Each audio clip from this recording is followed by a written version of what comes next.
Дүние есігін ашқаннан бастап, біз мемлекеттік қызмет көрсету түрлерін қолдана бастаймыз. Туу туралы директор келеді. Біз емханаға барып қараламыз. Балабақша мен мектепке баруға кезекке тұрамыз. Бизнес ашамыз. Жылжымайтын мүлік сатып аламыз. Үйленеміз.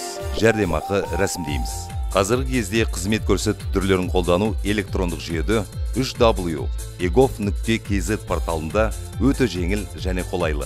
Ол үшін небары ғаламтор жүйесі мен электрондық сандық қолтаңбаңыз қажет. Егер сізде интернет болмаса, халыққа қызмет көрсету орталығына келіп, порталды тегін қолдануға және тікелей нақты көмек алуға мүмкіндік бар. Тегін кеңес алу мына номер арқылы тиімді 1414. Мемлекеттік көрсетілетін қызмет алу кезінде сіздің құқығыңыз бұзылса, мына телефонға хабарласыңыз. 76 50 88.